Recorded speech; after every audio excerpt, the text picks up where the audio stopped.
we are on Wednesday night. Hope you're having a great week.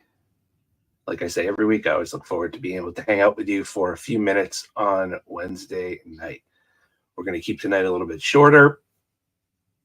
I've gone over a little bit the last couple Wednesdays, so we're giving you some time back tonight. But I would love to know who is here so I can give you a shout out. All right, on cue. Jonathan Thatcher watching on YouTube. Very cool, my friend. Glad you're here.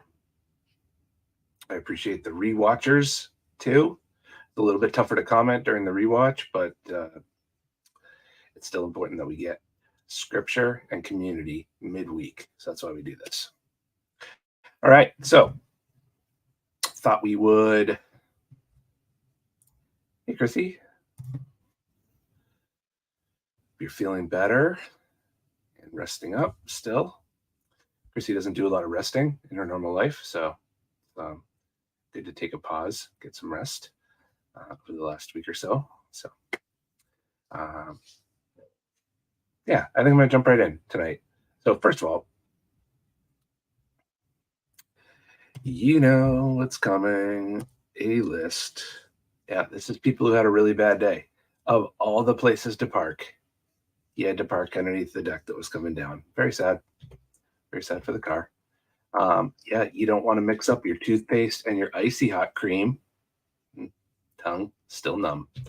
It's no good. How about when you get a package and then the delivery truck or another delivery truck runs over it? That's never good. Hi, Layla.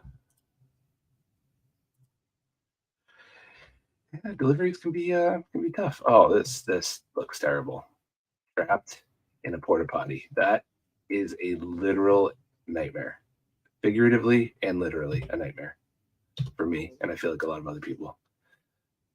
Here you go, freshly caffeinated yogurt. Just put your ground coffee right in there instead of into the coffee machine, which I'm assuming was its original destination.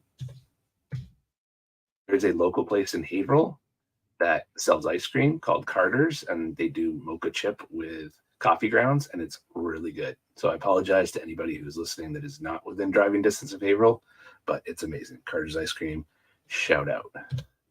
Yeah, and like feeling bad is the worst, right? Nobody wants to feel bad, but then when you have a sore throat and somebody gives you a horse pill to swallow, that's definitely problematic. Oh yeah. Yeah, I don't think rice is going to fix that. That is long gone.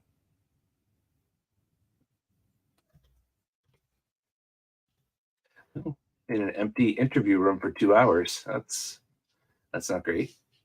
Not great. Apparently, the chocolate walnut is very good as well. Thanks, Layla. Yeah, ice cream's so good. Like, I know it isn't great for you, but it is delicious. All right, this was sad. A little bit of inappropriate language on this one, so I'm going to translate it for you. Basically, this person was out walking their dog, and they had Crocs on, and the dog decided to do its business, and somehow the business ended up on the Crocs. So that's not good when you have holes in your shoes and have an experience like that. So no good. Oh boy. All right, we're going to stick with the page down button. All right. If your cactus falls over, not a good idea to try to catch it. See the little needles coming out of the hand. Very sad. Oh yeah. One of the fundamental human lessons. Don't lean back too far on your chair. I feel like it's a rite of passage. We have stools in the fellowship area at Brookridge, and the kids like to get on them and rock. And there has probably been maybe 5 incidents where they've gone over backwards. No injuries or anything, but certainly lessons learned. Yeah, nothing like coming home and a tree fell on your house. That's very sad. And just put a dash of salt or the entire container of salt. That is inedible. That's what we call that now. Oh man, this is tough when you're carrying something heavy always double bag it. There is nothing worse. Even if it's close and maybe it wouldn't have leaked or wouldn't have broken, there is nothing worse than having to clean up trash juice or something like this off the inside of your house or the outside of your house. It's the worst. Yeah, good words to live by. Don't park over a drain. I believe that's a cell phone laying way down there, or keys. Maybe keys. Either way, they're in trouble. Oh yeah. So those of you who know me know I love Coke, and there's nothing better than ice cold Coke in a bottle. So sometimes you put it in the freezer, right, to get it. If it's warm, you put it in the freezer, but you got to remember that it's there, or else you end up with this, and that's just sad. Yeah, still, they didn't just spill a little bit of rice; they spilled all the rice. They will be finding rice in that house probably until they move out. Um, yeah, it's a little blow dryer incident where that little fellow came out of there. That is disturbing. That's a potentially sell the house moment. That happens. That's where somebody sent along butter instead of their lunch for work. Oh, and now this is it. There's nothing like opening a can of beans. Actually, I don't like beans, so this would not be me. But the person who did this was looking forward to a nice snack of beans, and there are no beans to be found in the container. I'm not sure I trust this, but we're going with it. If that's really true, it's a really bad day. So, yeah, there's some people. Sometimes we look at people who maybe a little bit worse off than us, who've had a really bad week, and it makes us grateful for what we have and who we have. And as you all know, I'm very grateful for this community. And we have a tremendous opportunity in a week and a half to do a Convoy of Hope Day of Giving. We've been talking about it for a couple weeks now, but the Reverend Gary Hansen is coming to speak for us, and it's going to be a fantastic day where we get to be really a part of making a difference for people who do not have the same things that we have, maybe none of the things that we have. So, very cool opportunity for us. We want to be generous. We talked about this past Sunday, and then consequently, we are now in James 5, where he talks about money. You're like, James, leave us alone, right? You've hit everything else in our lives. Hit how we talk, how we relate to people, how we treat the poor. Told us not to be arrogant, like all these things. And now it's like, James, leave my money alone. Well, here we go. Let's read through this. It says, come now, you rich, weep and howl for the miseries that are coming upon you. Is very encouraging.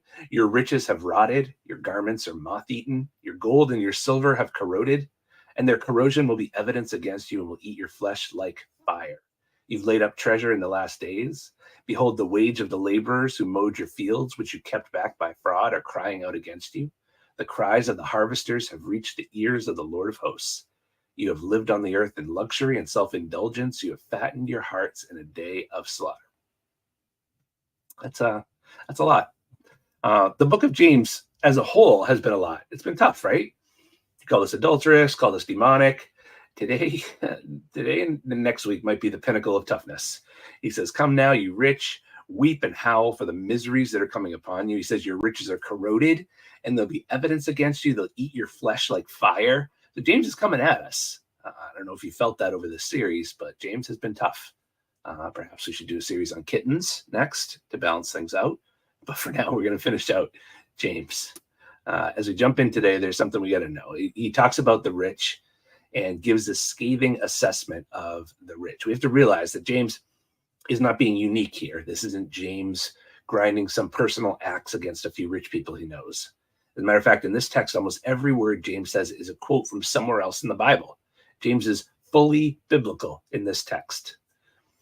Well, Russ, of course, James is biblical. This is the book of the Bible. Well, what I mean is James is unpacking concepts here that we see throughout the whole of Scripture. He's following a thread that's been here since the very beginning as to how to treat time and how to treat money and how God sees the rich. So let's dive in. Chapter 5, verse 1. We're in James 5, verse 1. Come now, you rich, weep and howl for the miseries that are coming upon you. And we got to answer a few questions about this. First one is this: why is he being so hard on rich people? Like, why is the whole Bible being hard on rich people? Because it is. Um, the second question is, what is it that rich people have to be sad about? He says, weep for the miseries that are coming upon you. And then number three, what does this have to do with us? You might be thinking, I'm not rich. I don't have a lot of money. You just wait. So let's answer these questions. Number one, why is James so hard on rich people? And the simple answer is this: God cares about people. We see this from the very beginning of our Bible. The Pentateuch, which is the first 5 books of the Bible, are all the story of God grabbing this group of people out of slavery in Egypt, calling them forward, and creating out of them his own special people. And then he gives them a law by which they're to live their lives as a community. It says, you live according to this law, and you'll be a shining beacon of what people who know God can be like. So this society he's setting up for them is utopian. It's gorgeous. It's like, you follow this, you'll be my people. You'll be a kingdom of priests among the world. And right away, God tells them, I'm pulling you out of slavery and bondage, and I'm going to bless you. They were a largely agrarian or agricultural society. So God says, I'll give you bread, I'll give you crops, I'll give you animals. But then he tells them in Leviticus 19, when you start gleaning your harvest, when you start bringing it all in, leave the edges of your fields untouched for the poor among you. Because maybe some people in your neighborhood are going to have a rough year. You may have a great year with your crops. Other people may have a bad year. Perhaps a family member died or something went wrong with the field. So there will be hurting people. And so leave some of your extra as a way of giving to them. When you're picking up grapes in your vineyard, you see some fall in the ground. Don't go back and pick them up. Everything that drops, see that as something that God has ordained to go back to poor people who follow along behind you. So as you're grabbing all the stuff I've blessed you with, leave space for the poor. Then in Deuteronomy 14 and 26, God will say, sometimes you'll celebrate a sacrifice before me. Sacrifices involved bringing an animal and killing it, but you wouldn't always burn the whole animal. Oftentimes you'd burn parts of it, and then you take the rest and sit around with your family and eat a meal together. So it'd be like we're communing with God in sacrifice, and then we're having this holy barbecue. But it wasn't just supposed to be your family. The idea was to make sure the priest was there, that you took care of him, the stranger, the widow, the orphan. The goal was that the dinner wasn't just about your family or your little group. Invite people who are without to join you within to share what you have. And then every third year, you would take 10% of all you owned, not into the capital city of Jerusalem, but into the center of your town, and just leave it there in a giant pile. And then that pile was distributed to the hurting people so that everyone in the town was blessed with the bounty of God's blessing. That was God's plan from the get-go. He said, I'm building a society where as I bless you, you understand that it's not just for you. I came to you when you were poor and broken and had nothing, and I picked you up and I blessed you. So now I want you to go to those who are poor and broken and have nothing and bless them. You're my people, God says, and I want you to look just like me. The problem was, it didn't take long in the Bible for God's people to start getting money.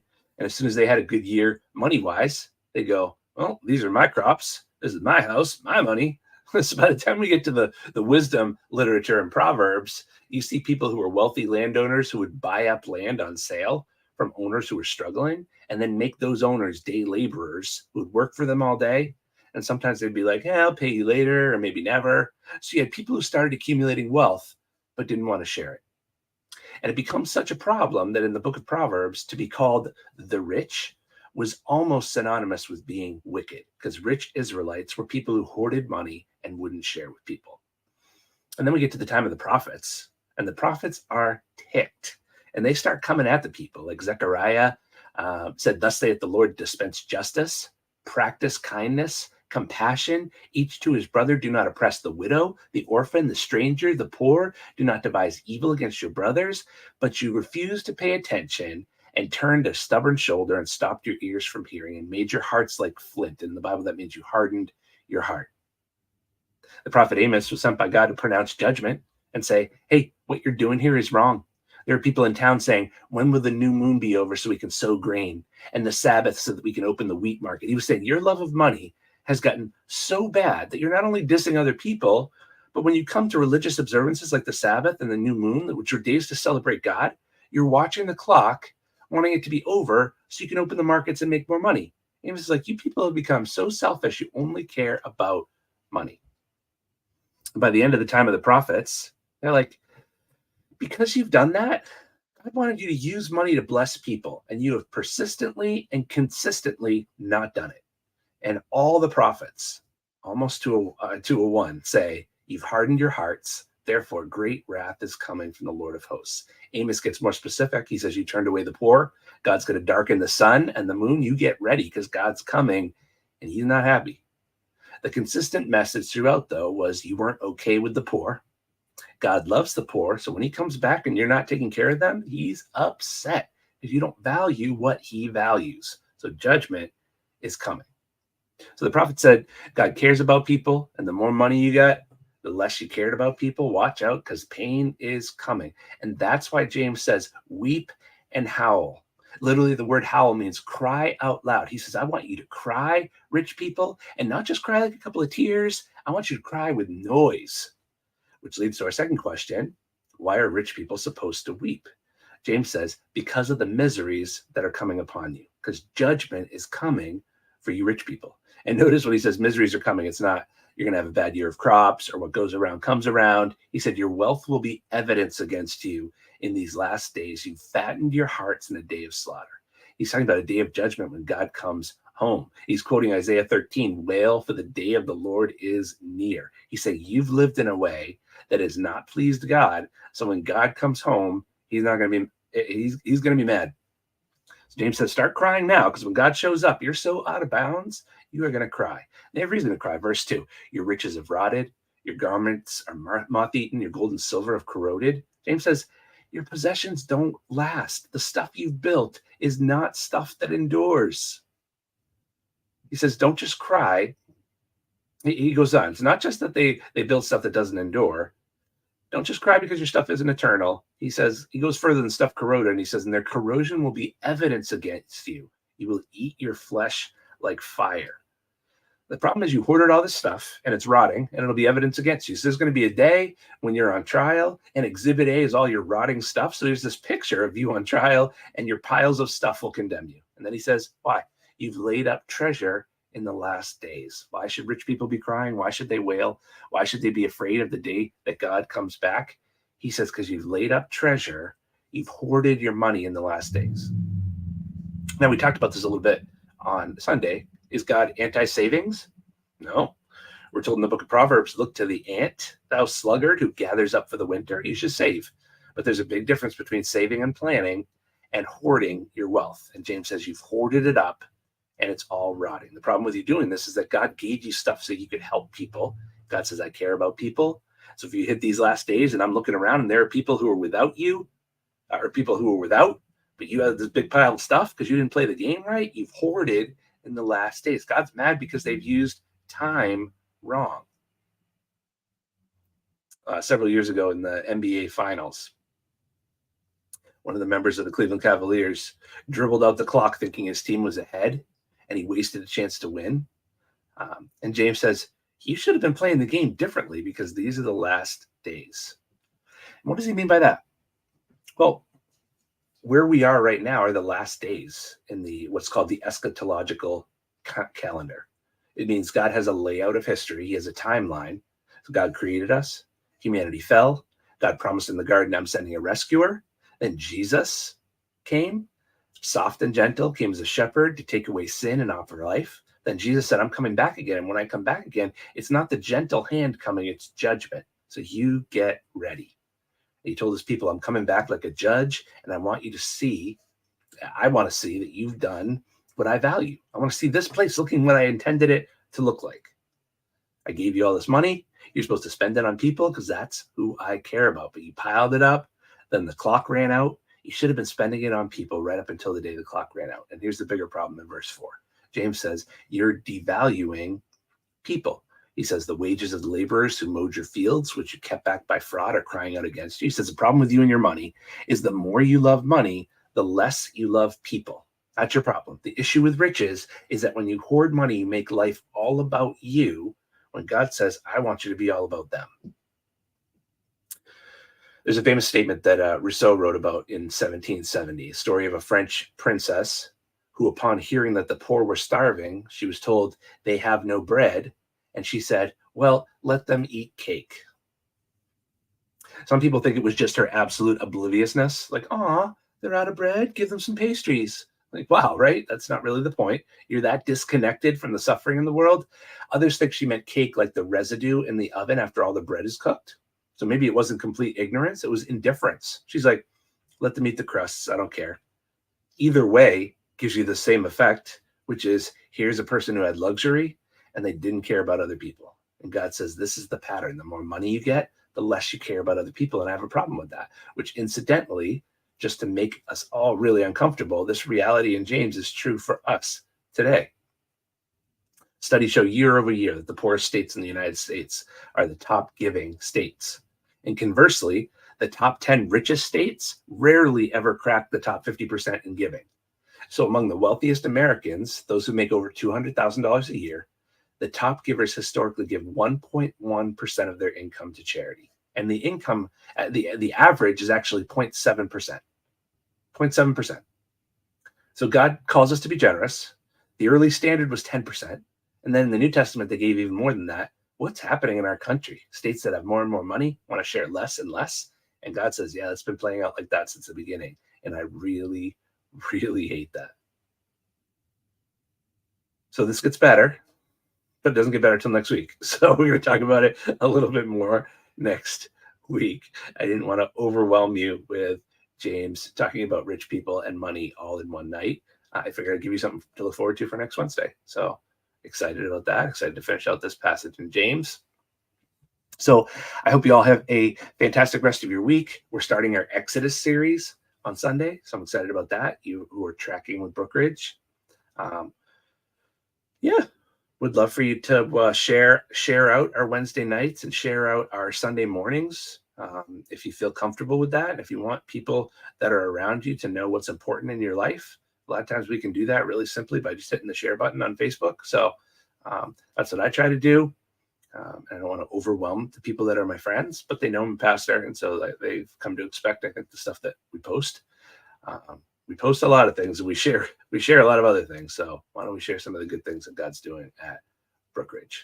So let me know if you need anything. I appreciate you. So grateful for Brookridge, and I will talk to y'all soon.